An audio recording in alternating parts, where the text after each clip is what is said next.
So today what we're going to be going over is how to crush self-doubt, develop certainty, and actually add some real direction, vitality, and intentionality into your life. So what do all of these mean together? What it means is that a lot of people that I work with are going through life constantly doubting themselves, and as a result, they are constantly pushing against themselves. They're constantly fighting themselves. And it's because they don't understand a few kind of key distinctions between just disowning reality and going on and vibrating on the couch and trying to get $1 million that way without actually putting any real work in. They can't find the balance between that approach and the approach where you just go out, you hustle, you crush through beliefs. Who cares about mentality? Mentalities for pussies, all that kind of stuff.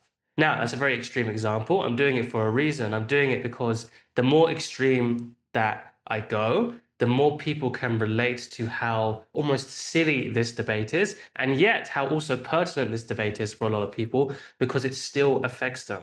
It still affects them in a way where they think either I've got to be one kind of flowy spirituality, new age spirituality, la la la, which this community has so much of, which also has its place, I'm not trying to shame that, but they can't find a distinction between that versus the more hustle mindset, Andrew Tate, exploitative, a bit more exploitative, but also exploitative to themselves because they're just trying to push through limitations and they're making it much, much harder than it needs to be.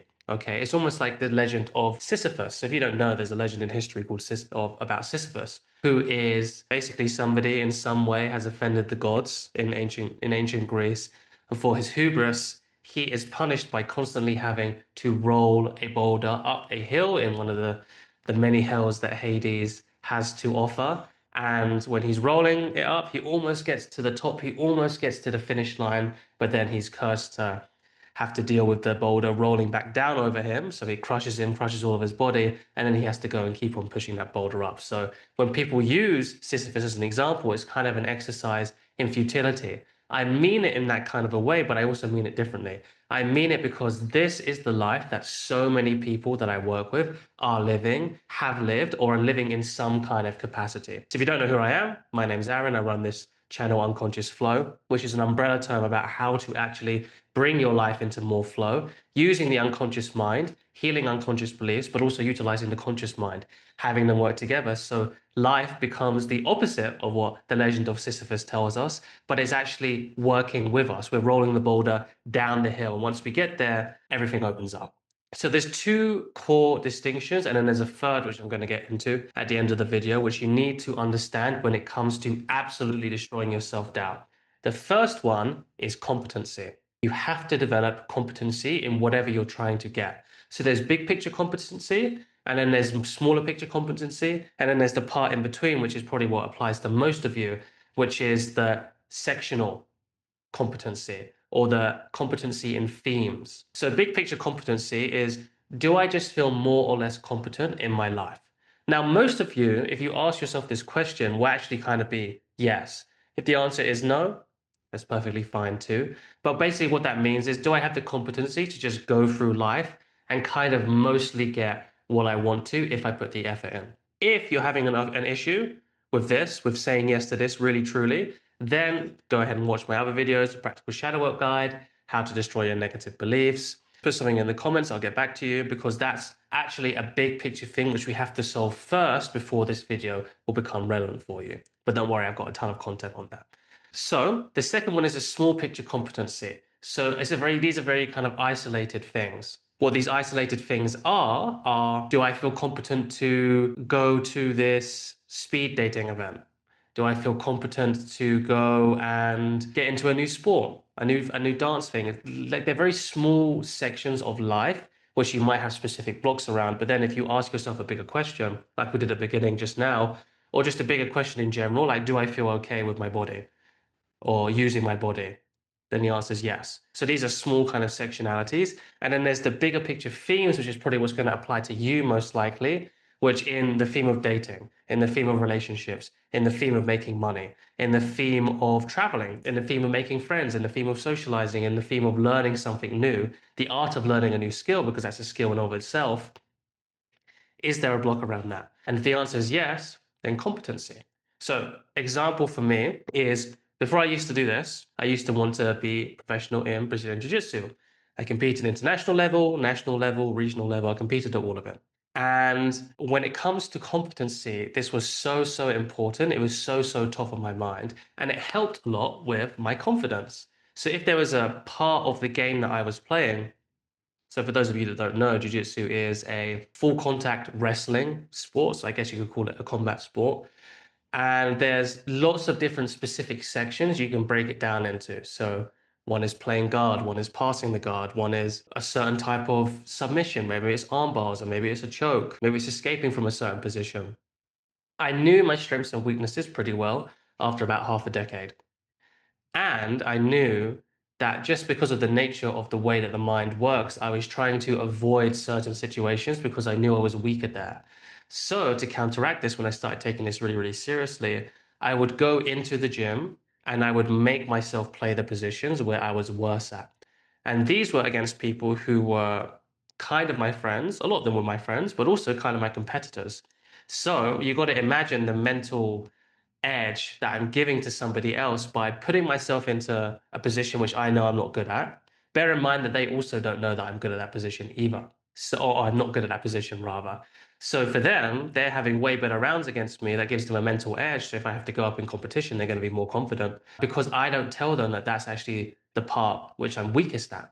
So there's also a whole mental thing I had to get over. I had to be okay with giving them that. I had to be okay because I knew long term this was good for my growth.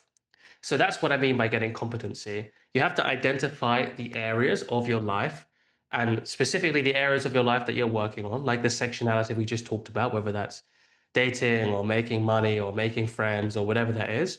You identify the theme that you're working with. Then in that theme, you can split them into many different themes. And this was going to take some experimentation. You're not going to get it right first time. That's perfectly fine. You split it into themes. What areas do I not feel confident in? So let's say if it's about making a friend or making new social connections, I don't feel confident in and of myself. Like I just ran a retreat here in the country that I'm living in at the moment with a successful guy, great guy, and he still had a mental framework that in order to create a social connection or even just be around somebody, there had to be an equal opposite value exchange. But he was already self-sabotaging himself because he was thinking that he didn't have that value to offer. He was already presupposing that. So, if we were to be doing this exercise with him, what we'd have to do is identify that. There's a competency there, maybe, that maybe in some way you're not demonstrating value. Now, for him, this was a purely, purely mental thing. And for you, most likely, I'm going to tell you it is, because there's no way that you can never not be valuable for some person. However, there's still a competency thing, because even though you might know that you are valued that, but because of just how you're brought up, maybe you didn't learn how to speak properly. You just kind of stuttering, and people project a loss of confidence on you or a loss of self-certainty. And when people project those ideas, then they will place you in a certain way, in a certain box. So there might be a competency of looking people in the eye, right? I used to have a problem with that. I used to have a problem with holding tension, looking people in the eye back almost like a decade ago.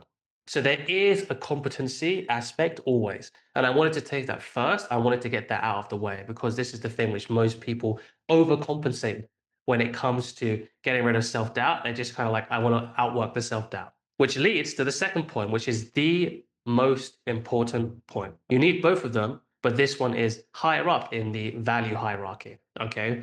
And that is the issue of consciousness. I call it consciousness because it just sounds cool, competency and consciousness. And also because it's a broad umbrella term for making sure that your conscious mind is on board, but also your unconscious mind is on board. So let's say you already have competency. I had competency in jiu-jitsu. Not saying I was the best of that weight class, not by a long shot, but I knew that I could hang with people, everyone in that weight class. But my consciousness had not caught up to that. And it didn't matter how much I worked, didn't matter how many extra hours I was drilling, how many extra hours I was doing live drills, how many extra hours I was doing sparring, how many more classes I went to, that was always there. And I don't mean anxiety or doubt or excitement in the way where it's helpful, because there is a certain heightened emotional state which is ideal for competing. And maybe this doesn't apply for you, but maybe this applies for other examples. So please make that comparison for yourself right now. It wasn't in the useful way, it was in the unuseful way.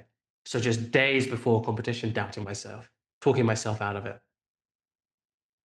trying to convince myself that I wasn't enough for this. That is because it's coming from either two places: shadows, which we talked about extensively on this channel, which is if there's actually a lack of self-worth or an introject that you're not good enough, an introject that other people are better than you, a split ego state that feels weaker that you're identified with, or a projection of power, you're giving power to other people. It's one of those three when it comes to shadows. Or it can just be a construct. And what a construct is a way that you think, a system that you think, a structure that you think down. It's different from shadow because shadow is just an insecurity, is how you can kind of describe it. Shadow is something which needs to be healed. A construct is not necessarily a shadow, it doesn't need to be healed.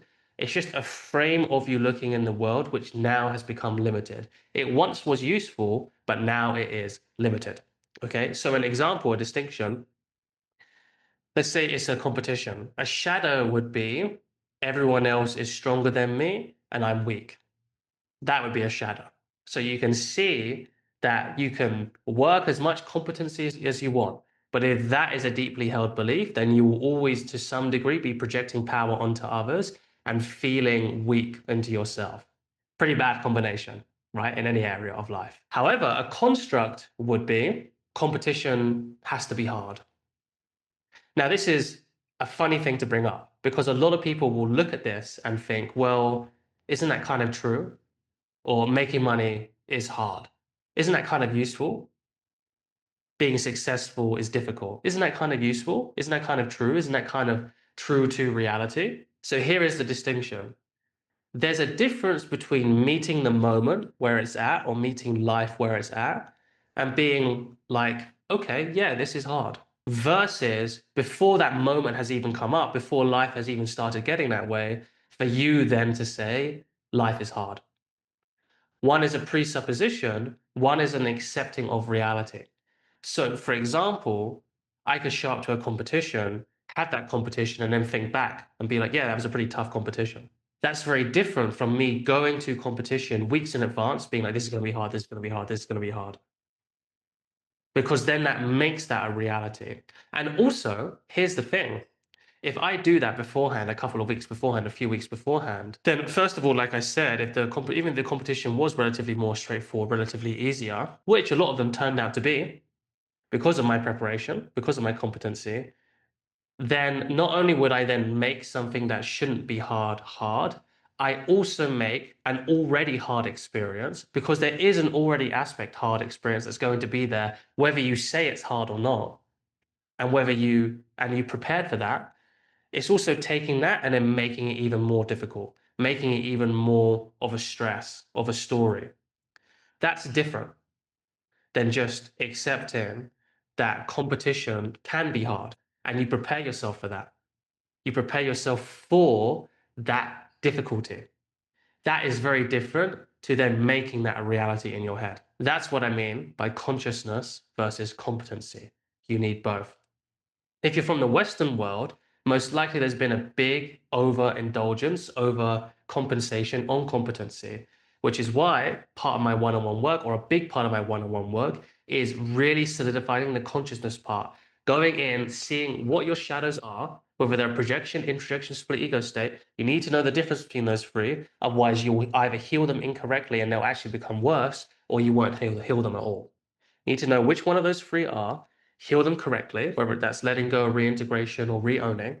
And then from there, this leads over a brand new space where a new, strong, mature version of yourself can go into that space where the old beliefs were and build something new from the ground up, which is personal to you, authentic to you, and aligned with you. So, like I said, I have my one-on-one link in the description below. That sounds interesting. There's no hard sales, no hard selling at all. It's just a chat to see where you are and where you want to go, and if the relationship between us is compatible.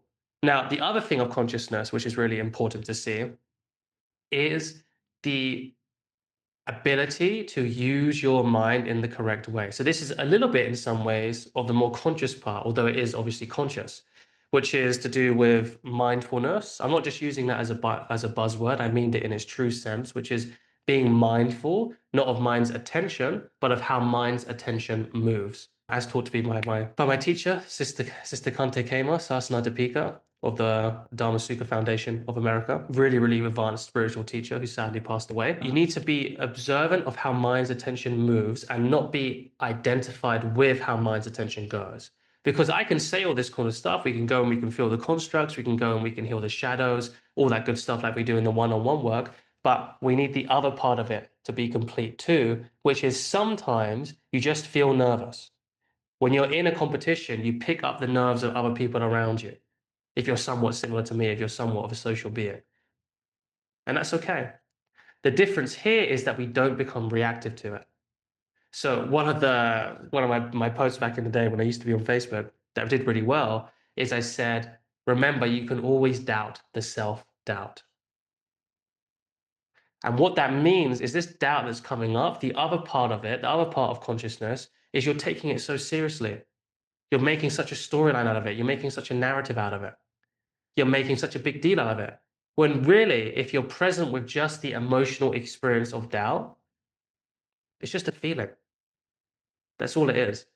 It's a feeling that has certain parts of your body, certain atoms of your body, certain molecules of your body moving in a different way. Or not moving in a different way, being felt in a different way. That's all it is. So we move from a place, not only do we move from a place where we stop it coming up almost entirely, but when part of the human experience is feeling anxiety, feeling doubt, when it does come up, we are okay with that.